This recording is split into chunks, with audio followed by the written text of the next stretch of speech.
గురించి, missing girl case గురించి కొన్ని డీటెయిల్స్ ఇవ్వడానికి ఈరోజు ఈ ప్రెస్ మీట్ పెట్టడం జరిగింది.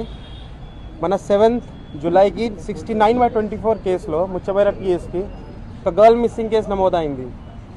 దీని మిస్సింగ్ కేసులో 9-year-old అమ్మాయి బయట ఆడడానికి వెళ్ళినప్పుడు మళ్ళీ తిరిగి రాలేదు కంప్లైంట్ ఇచ్చారు వీళ్ళ ఫాదర్.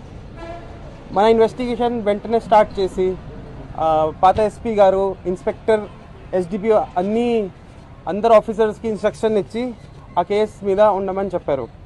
దాంట్లో ముఖ్యంగా మన ఇప్పటి వరకు తెలిసిన విషయంలో ఏముంది, ఆ టైంలో 3 పిల్లలు ఎవరెవరు child in conflict with law ఉన్నారు, 3 ఈ అమ్మాయికి పక్కనే తీసుకువెళ్ళి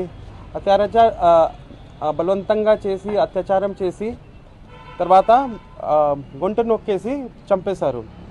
చంపేసిన తర్వాత ఈ బాడీ షిఫ్ట్ చేసి కేసీ కెనాల్ బండ్ దగ్గర పెట్టారు.